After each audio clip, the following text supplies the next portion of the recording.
Okay, my heart always stops a little bit if my clicker's not working, but I'm really excited to be here with you tonight, as I have been every single night. Sadly, this is our last night, but I want to say I'm hoping we save the best for last. You know, everyone wants to live a long and healthy life, I think. And so, you know, all of us as individuals, not just medical people, but I think everyone wants to know, how can I live a healthy life, and how can I live a long and healthy life? So this evening, I want to introduce you to some parts of the world known as the blue zones. Now, some of you may have heard of the blue zones, some of you may not have. And either way, I hope that you'll find this presentation this evening helpful, interesting, and also I think you'll kind of see it's a summary of what we have been talking about through this whole health series. So before I begin discussing where and what the blue zones are about, did you know, you may already know this, did you know that the world's oldest woman, perhaps the world's oldest lady, perhaps both, or the world's oldest person perhaps, may live right here, not too far from Bacolod, and she lives in the Philippines. You may have seen interviews with her on TV or in the newspaper, or I got this clip from CNN Philippines, and this is this may be the oldest living person on Earth. Her name is Miss Francisca Susano. She lives in Oranao, Kabangkalan, so not too far from Bacolod. And we actually went to visit her the other day. And I hope, if everything is working correctly, to show you a short video clip of our trip where we went to visit her and talk to her. And we asked her, you know, what are the secrets of your long life? So I hope to share that with you at the end of this presentation. So she was born on September 11th, 1897. And so, you know, as we were talking to her family, they were telling us that she is 118 years old. And they are preparing for her 119th birthday celebration this coming month. It'll be very soon.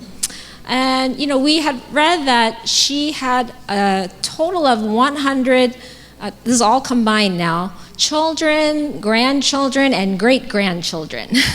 So it's amazing. She told us she had 14 children, and some of them, you know, have passed away ahead of her. Some of them are still alive, but we hope to talk to you or to show you this video clip of our discussion and interview with her. So these are just some pictures, a few pictures that we had with her. The sweet lady. And this is our group picture with her. On kind of interspersed between my brother and myself are her children. So these are two of her children that you see here. And this is one of her sons showing us their garden. So they grow all their food, and this is their garden. They were showing us some corn and other crops that they grow. And these are just a little, very small sample of what they eat. You see the corn there. And do you know what's on the right side of the corn? What is that? All right, that's turmeric, right? So that's a turmeric root. You know, especially in the United States, turmeric is becoming very popular as a very valuable anti-inflammatory food. And so we saw her also growing turmeric in her garden. So this evening I'm going to talk about the blue zones. And this concept of the blue zones first became popular when a National Geographic writer did an investigative report about, you know, where do people live the longest? And, you know, are there any common elements of you know, where people live the longest, and, you know, why they live the longest, even though they live in different parts of the world. So he went traveling around the world, and he did find that there were very common elements, even though, you know, these people lived on different continents. And he subsequently wrote a book called The Blue Zones. It became a huge bestseller, and, you know, he's actually still writing more books about this, and he gives interviews, and, you know, he's kind of making a living from this. And so this gentleman's name is Dan Buettner. So before he wrote the book, it all started in 2005. He wrote magazine article for the National Geographic magazine called The Secrets of Long Life. And he identified, and also scientists have identified 5 areas in the world where people live very long. In other words, in those areas of the world, people live into to the age of 100, not uncommonly.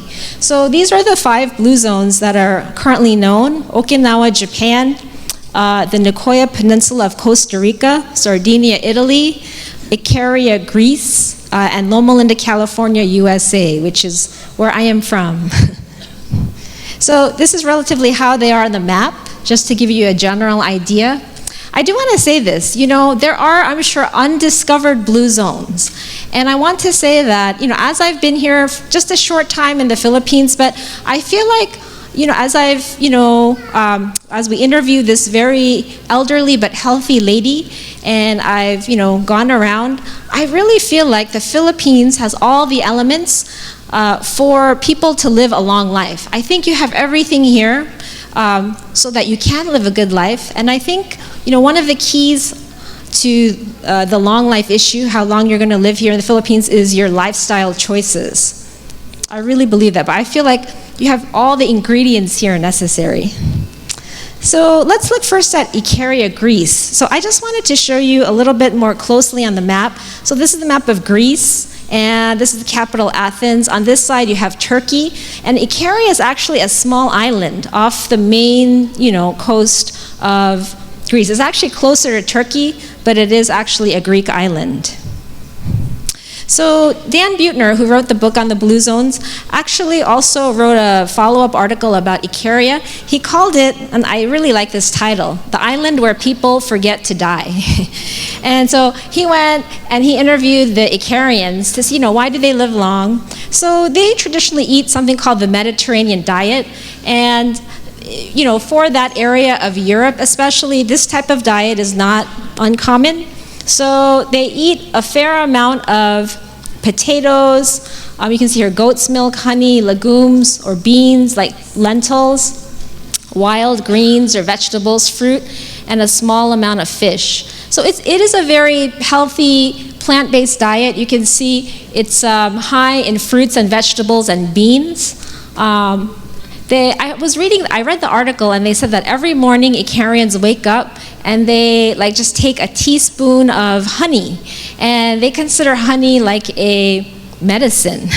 And I think their honey is probably, very pure honey that's not filtered or, anything added to it. So it may actually be very medicinal.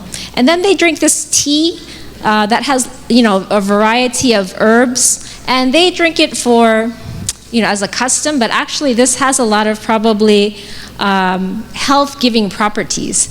So this is their lifestyle and what they eat. This was just a drawing from that article about, or I should say like a picture of, they eat a variety of fruits and vegetables. I think this is honey, etc. All right, next, I want to introduce you to Okinawa, Japan. So Okinawa is also an island, and I noticed that a lot of these places are islands. And then I thought, the Philippines is a series of islands. So I don't know if people who live on islands have an advantage of living longer, but Okinawa is also an island off the, quite a bit actually off the main cluster of larger islands of Japan. It's actually closer to Taiwan, but here's Okinawa. So Okinawa, Japan is an island. The thought of why Okinawans live very long is that these older individuals who live into their 100s tend to have a low stress life. It's fairly laid back. They have good weather, and they actually have one of the highest centenarian ratios in the world, meaning per 10,000 people, they generally tend to have the most number of people who reach the age of 100. A centenarian is someone who lives to be 100. And so their diet is a very traditional Asian diet, again, full of lots of fruits and vegetables. And they do eat seaweed. They're a sea-based island. Obviously, turmeric, sweet potato, and they eat bitter melon, tofu, garlic brown rice, green tea, and some shiitake mushrooms. And so, again, a very simple diet and simple lifestyle. next, let's look at Sardinia, Italy. So again, I'm a little interested in geography, and although I'm ashamed that my geography is not great, but this is the main peninsula of Italy. They say it looks like a boot, and then here's Sicily. So here's Sicily, and then Sardinia is, let's see, I need to find Sardinia. But, here's Sardinia right here, right? So this is an island off the coast of Italy. So in Sardinia, an interesting thing is, in a lot of the other parts of the world where there are blue zones, traditionally women tend to live longer. But Sardinia is one of the places where the ratio of men to women who live to 100 is almost the same. So there are a lot of men who live to 100. And what they say is, one of the things that they identified in Sardinia is that there's a lot of pastoralism. That's like shepherds, right? A lot of the men go and are shepherds, and they take the sheep and different flocks, up the mountains, down the plains. So they actually get a lot of exercise, And I don't think they're really running around. They're just kind of herding their sheep and flocks around. But this type of natural exercise is thought to help the men live, longer. And again, they examined their diet. Again, very simple diet. And you can see here, sheep and goat milk and cheese, fava beans. They eat whole grains. They eat more beans here and legumes, and tomatoes, almonds, and milk thistle tea. So again, a very simple diet and simple lifestyle. Okay, next is the Nicoya Peninsula of Costa Rica. So I've never been to Costa Rica, but I heard it's beautiful. So Costa Rica actually is in Central America, between North and South America, and I just need to find it here on the map. Here it is. So I think it's between Nicaragua and Panama. And actually, so your little arrow shows you, this is Costa Rica, and this is the Nicoya Peninsula. So this peninsula here where the red arrow is actually where people live the longest, they say. And you can see that Nicoya is also kind of surrounded by water on three sides. So for some reason, I really don't know the reason, but a lot of these blue zones tend to be around water. So they also examined their diet. They ate a lot of what we call the three sisters. Corn, beans, and squash is known as the three sisters. I really like that. I think in the U.S. we talk about the native Indians eating a lot of the three sisters, corns, bean, and squash. But basically, again, you can see like a very high diet in fruits, vegetables, and beans. And then last but not least, Loma Linda, California. So this is a map of the U.S. Loma Linda is not by the sea. I guess this is the only blue zone that is not near the sea.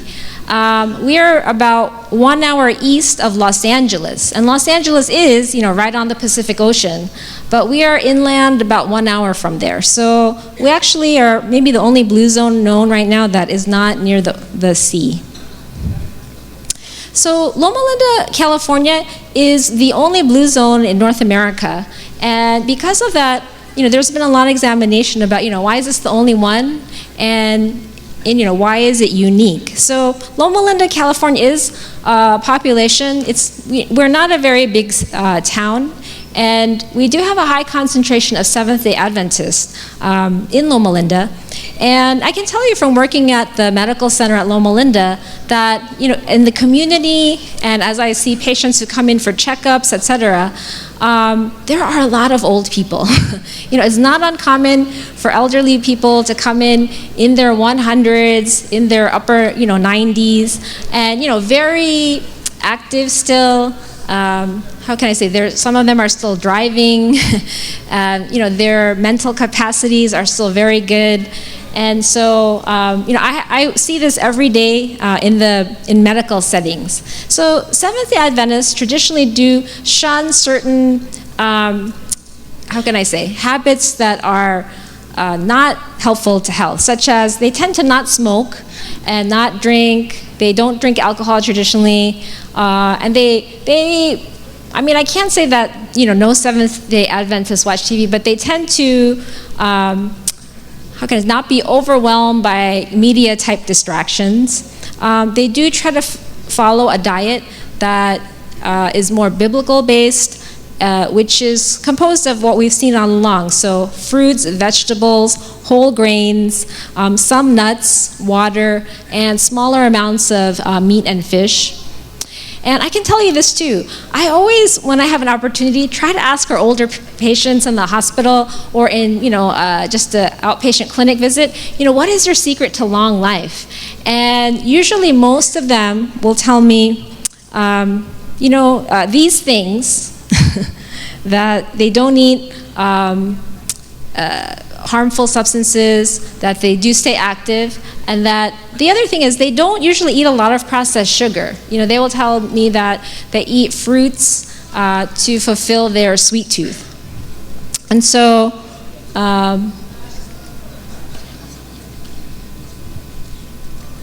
it echoes what is happening all around the world in other areas where they have blue zones. Even though all of these blue zones of the world, don't know the others, but, they all have these common elements of living a healthy lifestyle, of eating healthy diets, and in general, trying to manage, the stresses of life in an effective way.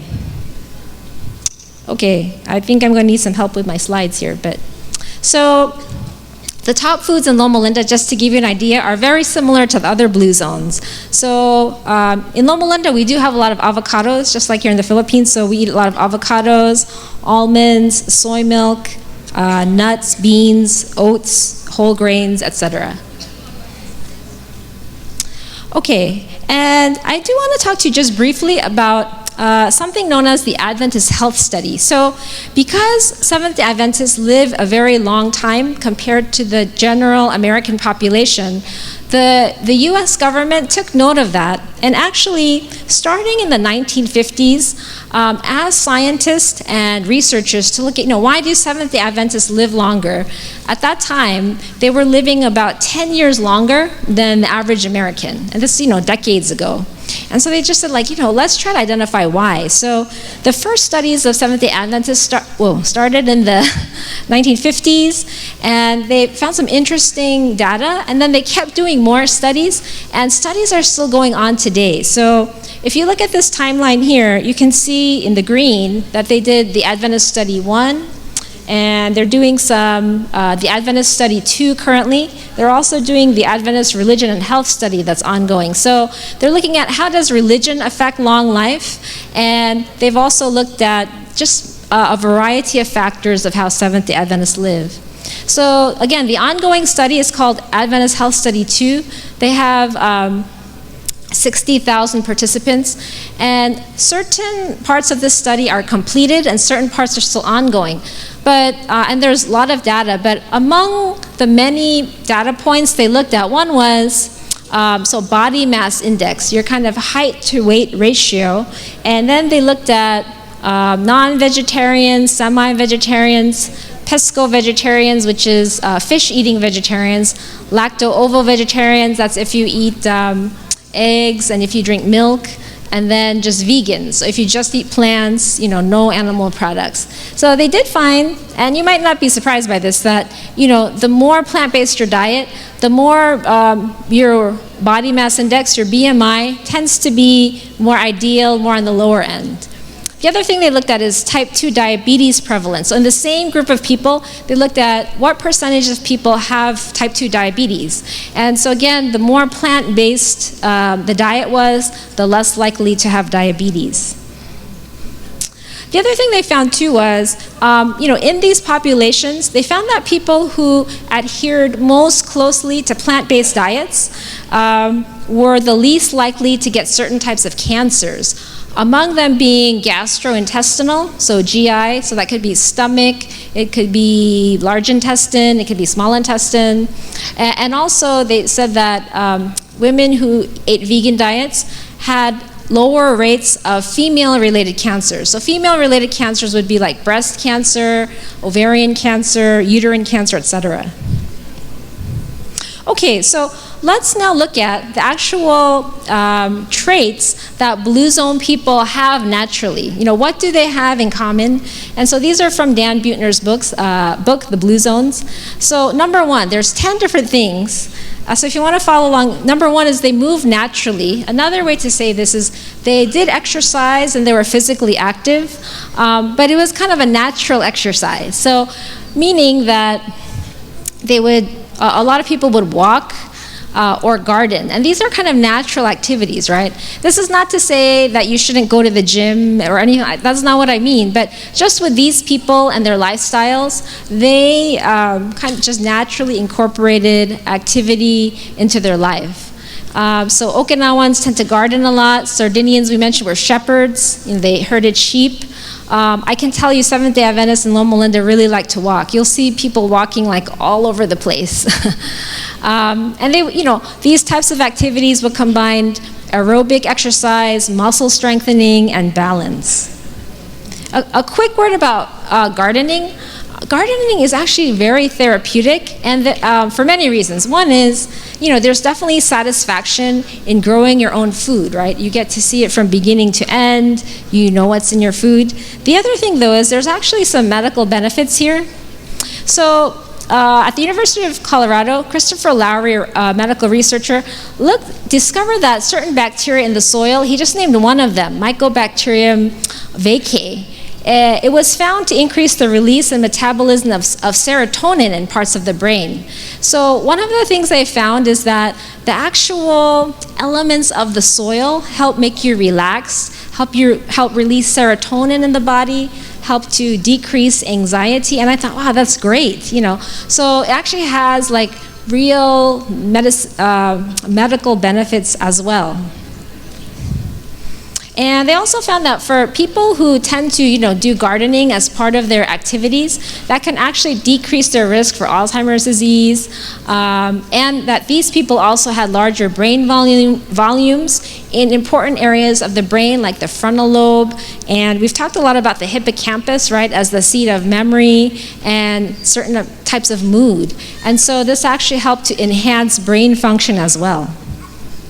So second thing was that a lot of these people in the blue zones don't eat till they're full. And that may sound strange, but when they, interviewed them and saw their lifestyle, they would stop eating frequently when they're not quite full, maybe 80% full.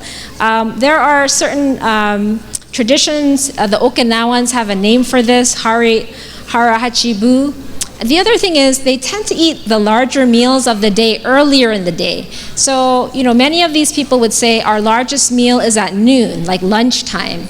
Or in the case of Adventists in Loma Linda, if you ask them, what meal is your biggest meal of the day? They will tend to say it's breakfast, and so breakfast is heavily emphasized.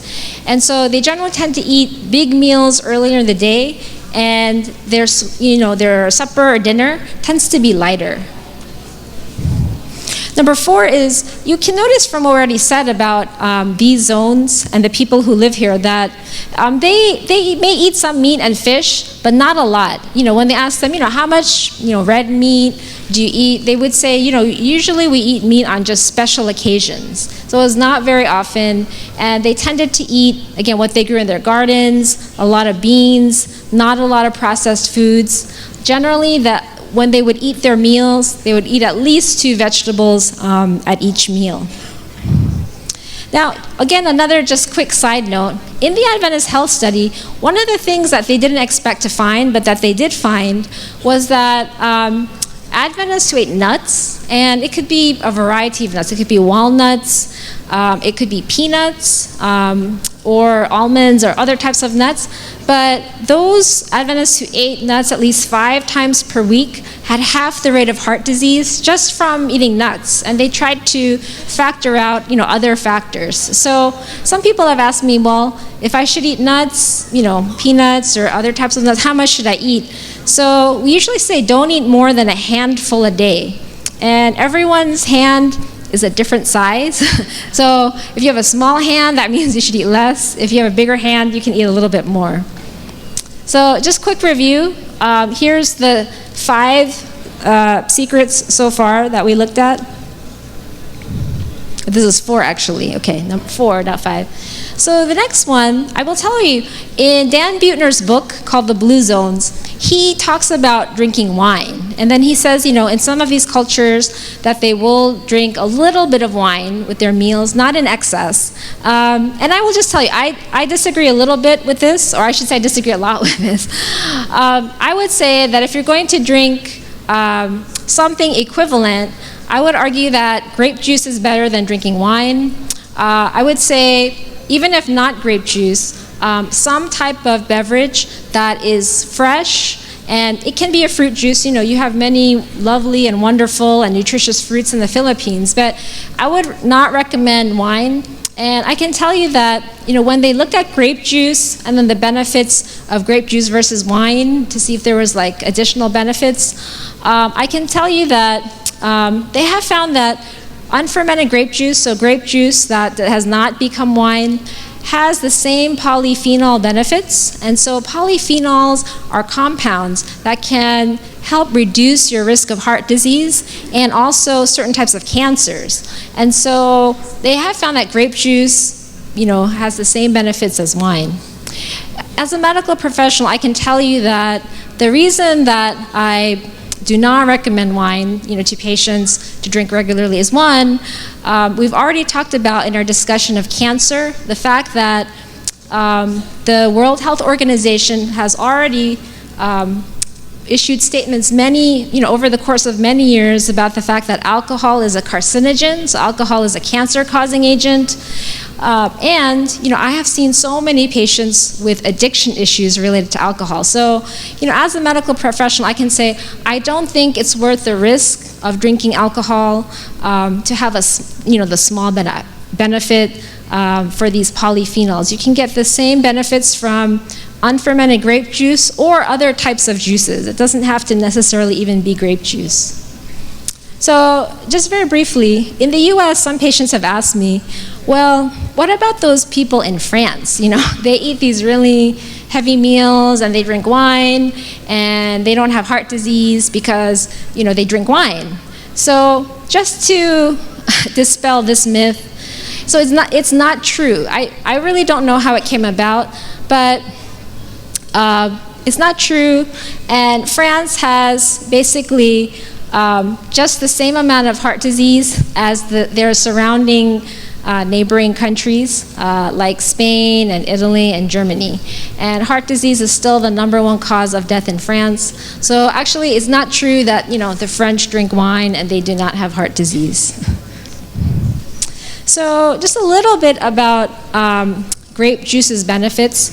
And there was maybe 5 to 7 years ago, if you follow like health news, there was this big discussion about resveratrol. I don't know if any of you have ever seen the name of this compound before, but there's big talk about this compound called resveratrol, and it does have a lot of benefits. I will say that resveratrol is also in high quantities in peanuts. And so, not just grapes, so it's found in high quantities in peanuts, but it is a strong antioxidant, and it does reduce inflammation, it decreases bad cholesterol levels, and actually has anti-diabetic effects. And like we talked about, the red color, the pigment, the red color, these what are known as anthocyanins, these colors in the fruits and vegetables that you eat have very distinct properties. So in the case of grapes or other, red, purple fruits or vegetables, just remember, if you're eating those, you're eating anthocyanins. They're anti-inflammatory. They have cancer-fighting properties. They also have antioxidant and anti-inflammatory properties, as we said. Okay, let me move on a little bit. Okay, number 6. So we talked about grape juice, resveratrol. Number 6, so they found that people who live in the blue zones tend to have distinct purpose in their life. So when they were interviewed and they were asked, what is your meaning for life? What is your meaning for living so long? What are you accomplishing? So they could, without hesitation, tell their interviewers, tell people, this is why I'm still alive, because I have something left to do. And I do think this is very important. As human beings, one of the characteristics that makes us different from, the animal kingdom is that, we have a reason to be on this earth. And so this is another thing that I would challenge you to think about. Sometimes in our busy lives, we don't think about, why am I here on this earth? Why am I alive?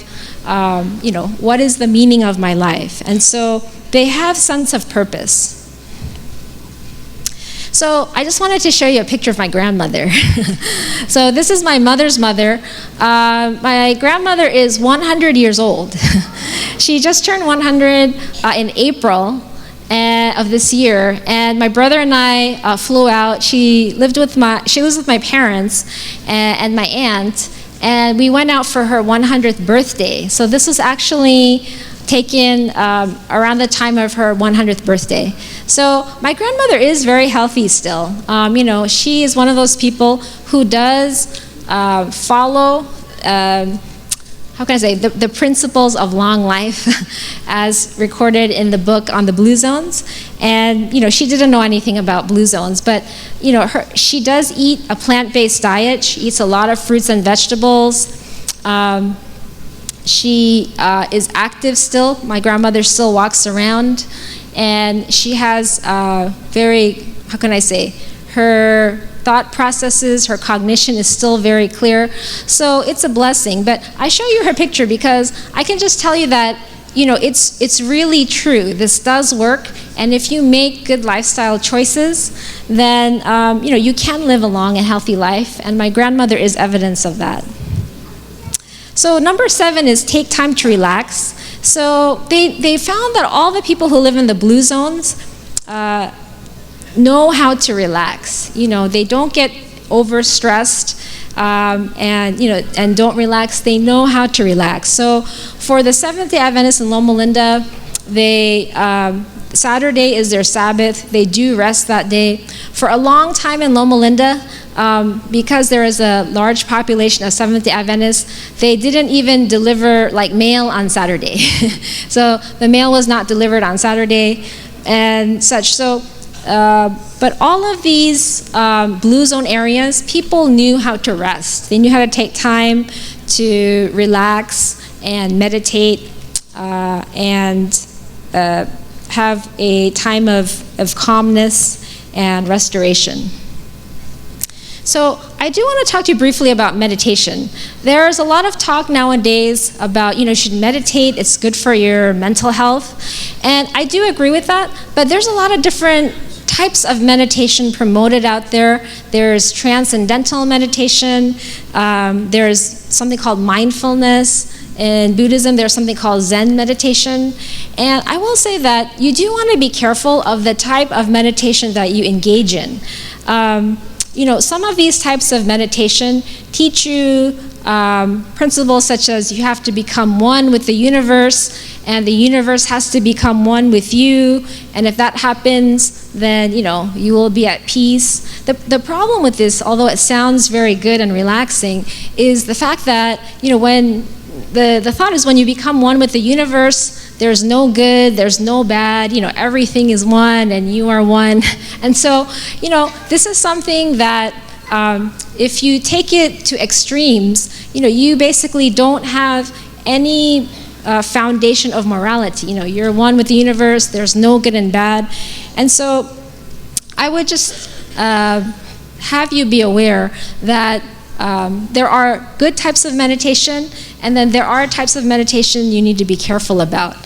What I would suggest is that, the type of meditation that we as Christians endorse is meditating on God's Word, what He says in the Bible, the goodness of God, His greatness, His mercy and love. These themes are good to meditate upon and actually will bring health benefits. And I would say that actually they've done a fair amount of research on other types of meditation. They found that it actually decreases frontal lobe function. And as we talked about earlier, that's not something you want to do. The frontal lobe is the seat of the will, is the seat of spirituality. So you want to have good frontal lobe function. You don't want it to be decreased. So you do want to do the right type of meditation. Because as we try to get to number 10, so be a member of a spiritual community. So all of these blue zone people tended to be members of spiritual communities. And so we have the Sardinians, the Nicoyans are mostly Catholic, Okinawans have traditional religious beliefs, a lot of the Loma Linda centenarians are Adventists. So there have been a lot of studies about, do people who attend religious services, do they live longer? So they found that in general they do. So if you attend religious services at least once a month, you tend to reduce your risk of death by 1/3 compared to people who do not. Obviously, that should not be the only reason you attend religious services, but it has an added side benefit here. And then to finish out, make family a priority. I think you can already guess this, but in general, the people who live the longest in the blue zones tend to have very close ties with their families. And they do tend to be married, not always, with children and extended families frequently. And they have family rituals and traditions. And this actually does help people stay mentally sharp longer with these good social connections. And having said that, number 10, so not just family, but your community as well. And they do say that's why women tend to live longer, because they tend to socially network better. All right, so in summary, here are the 10 things that they found in the blue zones to live longer. And there's a few other, these are not, officially found, but to have a sense of humor, that you can be able to laugh at yourself and at circumstances is a good thing. The 5th commandment has a promise, if you remember, it's honor your father and your mother, that your days may be long. So actually, if you are obedient and faithful to your parents, the Bible has a promise that you will live a long life. And as we've talked about before, drink enough water, get enough sleep, stop smoking, learn something new every day. All right, so hello. Today is August the 24th, and we as a group are heading to the city or the town of Kabangkalan, and we are getting ready to interview and visit the world's oldest woman, maybe even the world's oldest person. She happens to be an Adventist, and we are going to just talk with her to understand more about what she attributes her very long life to. Anong inyo yung nga nakita siya nga nakapalawig sa iya kabuhi nga pwede man ninyo makuha? Sabi mo, ang nakapalawig kay isang una, siyempre sa bukid kami. At di ka pa na ng mga tanong, mga kamuti, magtutol, gabi. Yang among ginautan, gabi. Adlaw-adlaw gina, hindi kayo isa lang sa klase. Pamahaw, paniaga, paniakon, Why sa among takao. Why gitsi?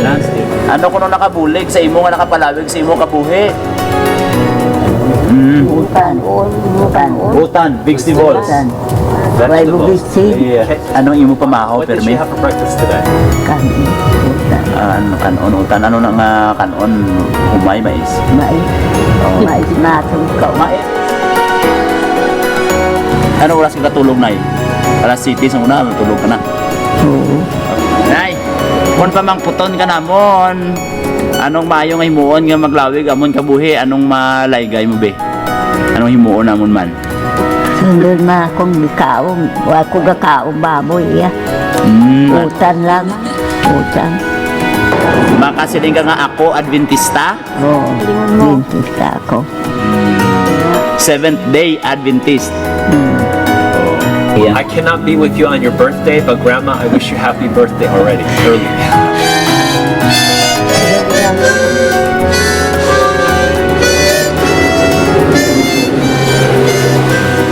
Adlaw, Nay. Ay, Kadlaw ay naunto.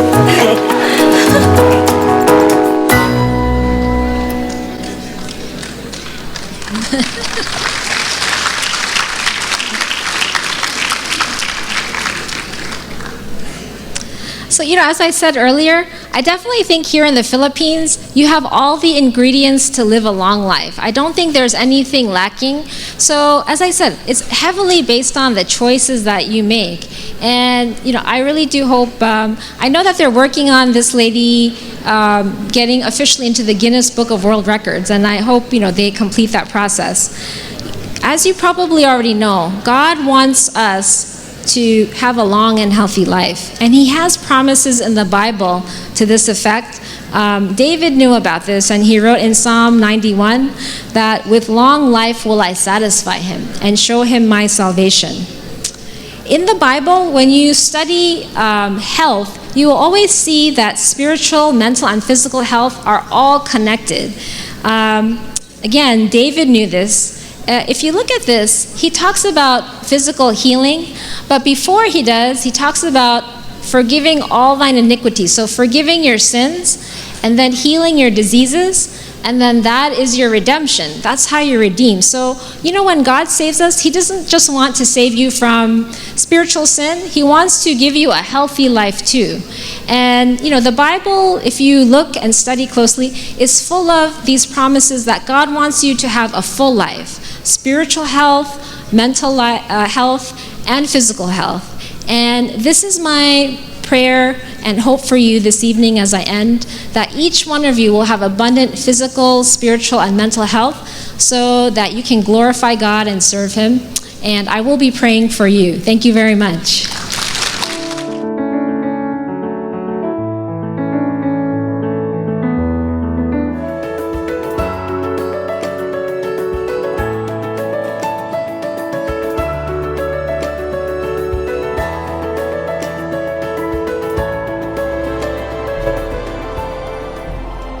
Coming Broadcasting Network.